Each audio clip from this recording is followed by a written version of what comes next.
Hello tout le monde, j'espère que vous allez bien. Aujourd'hui petite vidéo où je vais vous faire un résumé d'un roman Naruto. Il s'agit de celui consacré aux membres de l'Akatsuki intitulé Nouvelles d'Akatsuki. À l'écriture nous avons un certain Shin Towada, un écrivain qui a déjà écrit des nouvelles sur Tokyo Ghoul entre autres. Les romans Naruto sont parfaitement canons, ils sont au nombre de 12 et nous relatent l'histoire de certains personnages qui ont marqué la série. On apprend énormément de choses sur tel ou tel perso comme par exemple la romance entre Sasuke et Sakura, qui est beaucoup plus profonde que le laisse penser le manga, et tous ces éléments mis bout à bout viennent étoffer l'univers Naruto. On peut même parler d'un univers étendu, à l'instar de ce qui se fait sur Star Wars par exemple. Aujourd'hui je vais vous parler du roman consacré à l'Akatsuki. Nouvelles d'Akatsuki, qui est un recueil de 4 nouvelles consacrées aux 4 principaux binômes de l'Akatsuki, à savoir Itachi Kisame, Hidan Kakuzu, Deidara Sasori et Pain Konan. Chacune de ces nouvelles fait environ 50 pages. En plus de ces 4 nouvelles, le roman possède un court prologue et épilogue où l'on suit le parcours de Sasuke après la 4e guerre ninja, qui comme vous en doutez a un lien avec le chapitre consacré à Itachi. Il est assez difficile de situer chronologiquement les déroulés de ces 4 nouvelles, mais c'était probablement durant l'ellipse de 3 ans entre Naruto et Naruto Shippuden. Allez c'est parti.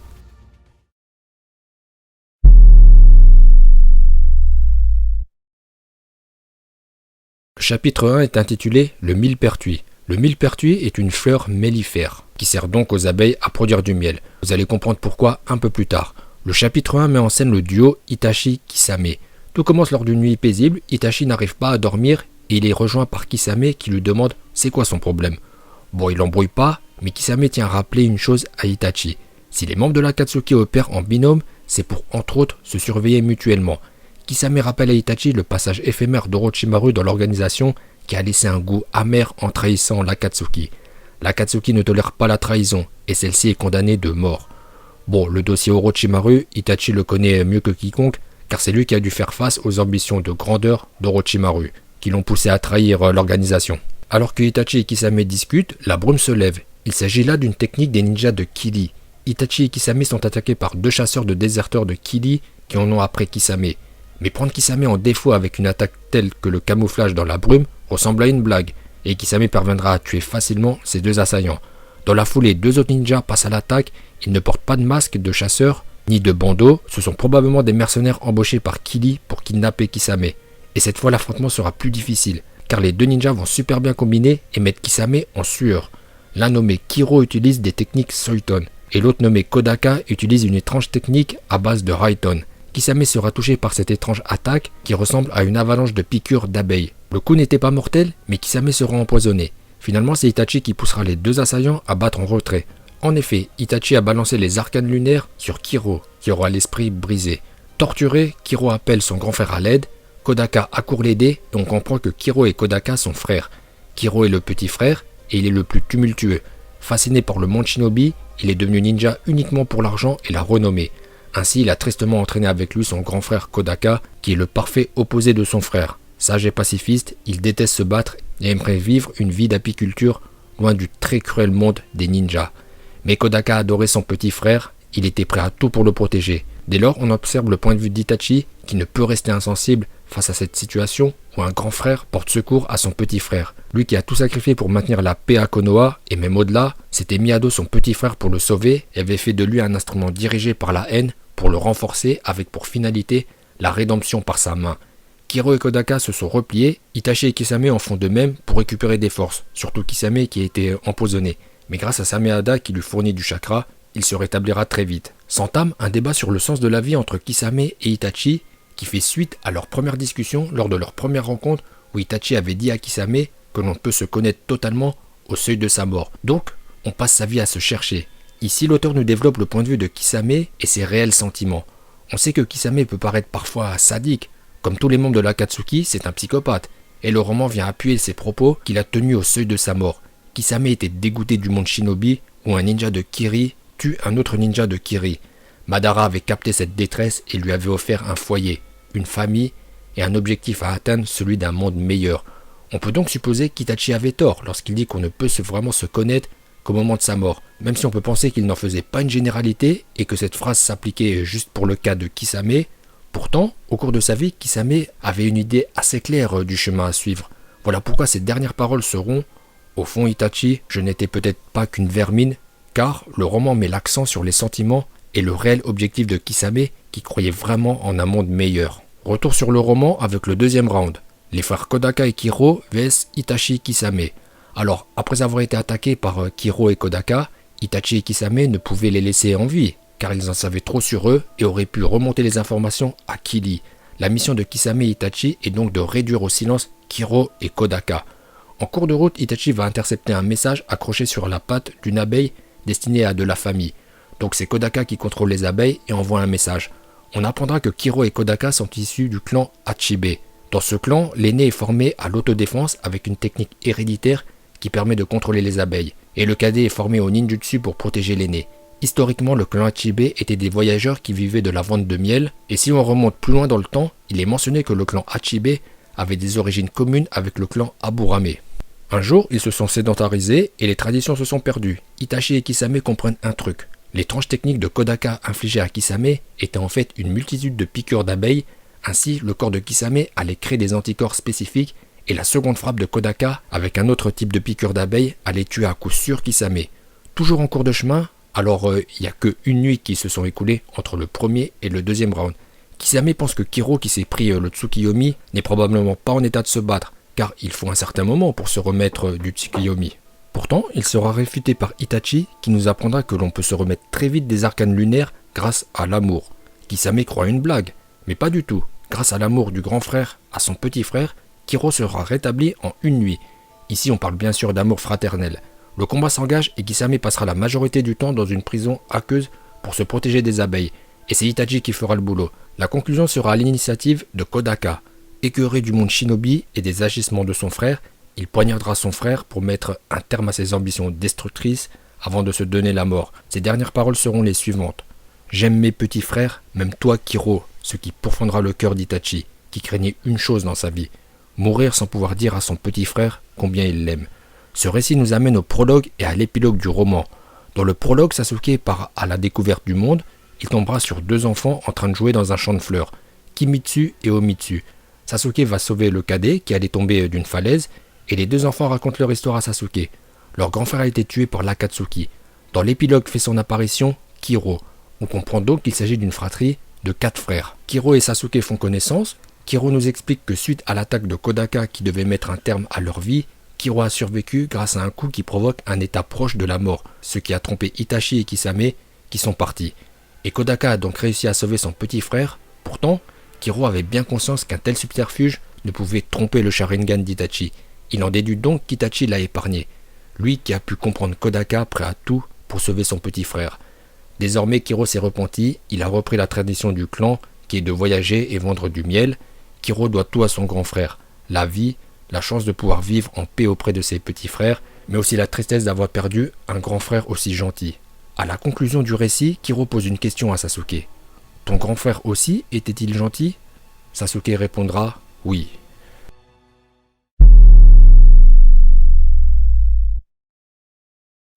Alors dans ce roman, nous avons bien compris qu'on a un parallèle entre les deux frères Kodaka et Kiro avec Itachi et Sasuke, avec un petit frère qui a viré fou et un grand frère qui a tout sacrifié pour sauver son petit frère. On a donc un récit très touchant avec Itachi qui se retrouve face à un adversaire qu'il comprend. Malgré tout, Itachi était un membre de l'Akatsuki, mais étant un fier et fidèle shinobi de Konoha, il avait pour mission d'infiltrer l'organisation, donc il devait tout faire pour ne pas se faire griller, c'est-à-dire mener à bien sa mission et tuer les deux frères Kiro et Kodaka, qui, s'ils avaient survécu, auraient pu donner des informations à Kiri à leur sujet. Malgré tout, Itachi a pu offrir une porte de sortie à Kiro, qui a pu survivre.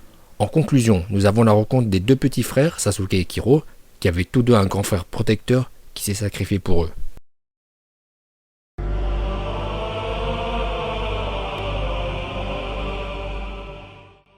Le chapitre 2 met en scène le duo de zombies Hidan et Kakuzu.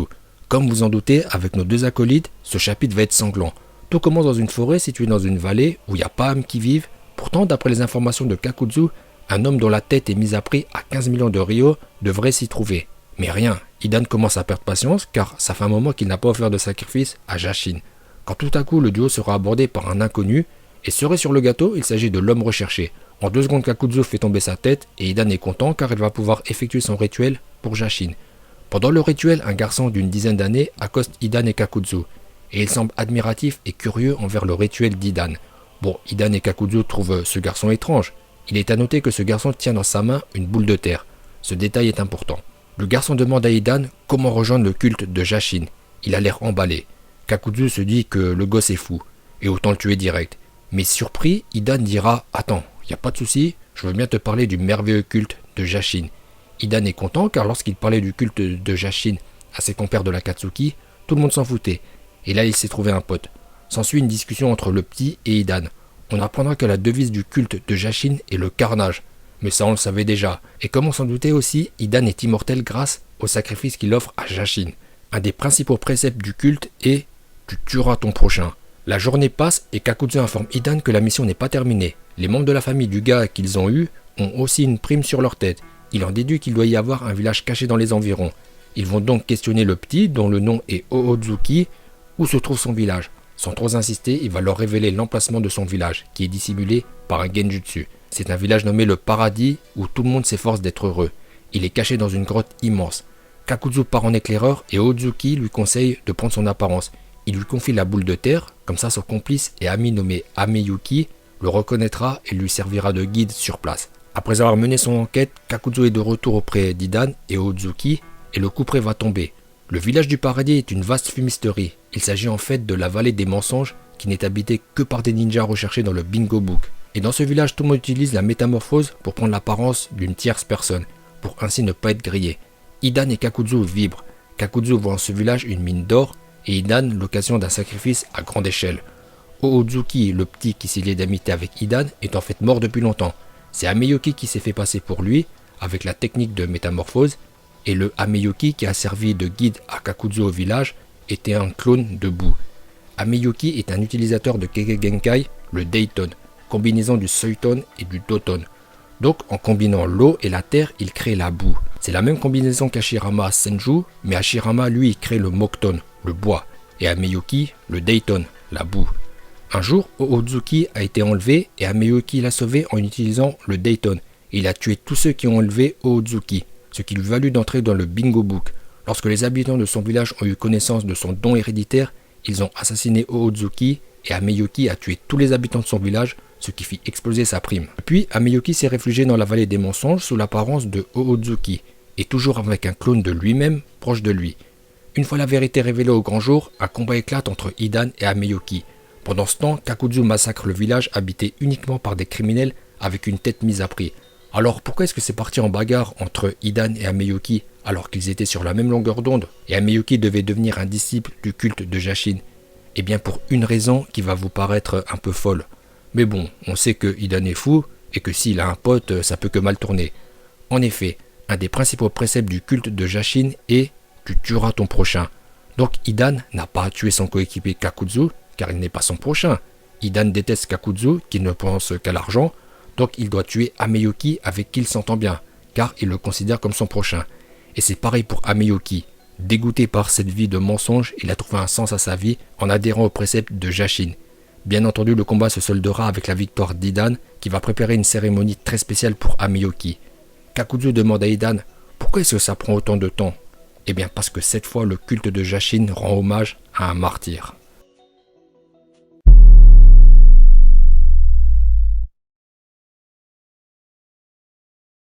La beauté éternelle, la beauté de l'instant. Deux visions de l'art, toutes deux expriment le summum de la beauté. Le chapitre 3 met en scène le duo d'artistes Deidara et Sasori. Après avoir fait péter une ville sur ordre de l'Akatsuki, Deidara et Sasori ont un peu de temps libre. Deidara informe Sasori qu'il doit refaire son stock d'argile, mais dans le but de peaufiner sa sensibilité artistique, il doit trouver de l'argile de qualité supérieure. Sasori lui parle du village de la céramique au pays du vent. Proche de la frontière avec le pays de la rivière, dans ce village, il y a plein d'artisans qui travaillent la céramique, qui fait que ce village est une plaque tournante du commerce de la céramique. Il doit y avoir de la matière première de qualité, de l'argile de qualité. Deidara est immédiatement emballé et le duo met cap sur le village de la céramique. Arrivé sur place, le village est immense. Il est orné de carreaux en céramique qui brillent de mille feux. Aux abords du village, Deidara et Sasori feront la rencontre d'une dénommée Kanyu, qui tente de faire revivre un art perdu il y a près de 10 ans, l'art de l'éclosion florale. Il s'agit d'une technique ancestrale qui permet de travailler l'argile dont la céramique est d'un blanc brillant et recouvert d'une multitude de micro-fissures qui donnent un aspect de fleurs. mais cet art est perdu. Désormais, le village fait dans le bling-bling avec des carreaux de céramique colorés. Alors bien sûr, le village prospère et les affaires marchent très bien, mais l'art s'est perdu. Ceci étant dit, Deidara est à la recherche d'argile de qualité supérieure et Sasori, bon il l'a pas encore dit, mais il cherche un parchemin sur la céramique. En effet, c'est une technique de glaçage qu'on projette sur les carreaux de céramique pour les faire briller. Et ce glaçage est hautement toxique. Il peut servir de poison pour ses marionnettes. À l'époque, sa grand-mère Shioba venait s'approvisionner dans ce village pour perfectionner ses marionnettes. Deidara et Sasori ont remarqué que la bâtisse au centre du village brille plus que les autres maisons. Ils en déduisent qu'il s'agisse de la demeure du chef du village et que c'est là que se trouve le gisement d'argile de qualité supérieure, ainsi que le parchemin de la céramique. Le chef du village est un dénommé Gosho Tojin. C'est lui qui a fait prendre un virage commercial au village il y a 10 ans, avec un style plus bling-bling, ce qui a fait prospérer les affaires des commerçants du village. Son père Masho Tojin était le dernier artisan à maîtriser la technique de l'éclosion florale, qui se transmet dans sa famille de génération en génération. Il est également le maître de Kanyu qui essaie de reproduire l'éclosion florale, mais elle n'y arrive pas. Masho Tojin a disparu il y a 10 ans. On comprend de suite que c'est le fils qui a fait disparaître le père. Deidara et Sasori vont focus la demeure de Gosho. Bon, ils vont tout casser, et Deidara est affirmatif. La céramique qui orne la maison du chef du village est constituée d'argile de qualité supérieure. Il faut maintenant trouver le gisement qui est enfoui dans le jardin de la demeure, mais il est protégé par un portique et scellé avec des parchemins, et seul un membre de la famille Tojin peut le déverrouiller. Entre-temps, Sasori a trouvé le parchemin de la céramique, et Deidara a fait exploser la tête de Gosho Tojin. Pour accéder au gisement, il n'y a pas le choix. Deidara doit faire péter une bombe qui va détruire le village. Le souffle de l'explosion va se faire sentir aux abords du village, là où se trouvent les fours de Kanyu, où elle tente de reproduire l'éclosion florale. Et le miracle va avoir lieu. L'intensité des flammes suite au souffle créé par l'explosion de Deidara va créer l'éclosion florale. Sans le savoir, Deidara a ressuscité un art perdu depuis 10 ans. Une fois le village rasé, Deidara aura accès au gisement d'argile de qualité supérieure, mais il est quasiment épuisé. Néanmoins, il a réussi à en récupérer un peu, et ses créations d'argile brillent de mille feux. Son art peut à présent s'exprimer. Dans le gisement d'argile, Deidara et Sasori retrouveront également le cadavre de Masho Tojin. Ils récupéreront son pendentif et le donneront à Kanyu, qui auront la responsabilité de ressusciter l'art de l'éclosion florale.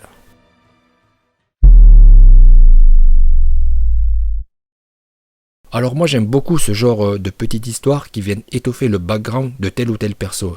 Ici, deux membres de l'Akatsuki en l'occurrence. Qu'est-ce qu'on apprend dans cette nouvelle?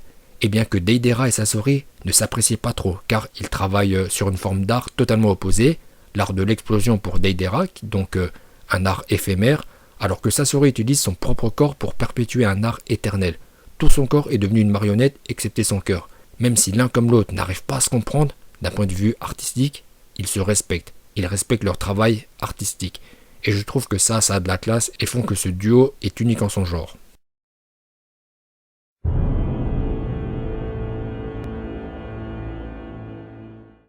Le quatrième et dernier chapitre met en scène Conan. Madara réunit Conan et Pain. Il a une mission à confier à Conan, se rendre à la vallée des mensonges pour trouver un homme qui aurait des informations sur un bijou. Lors du chapitre 2, Hidan et Kakuzu ont rasé la vallée des mensonges, mais il y aurait eu un survivant que Conan doit retrouver. Conan est réticente à l'idée de quitter le village d'âme. Elle voudrait rester aux côtés de Nagato pour veiller sur lui.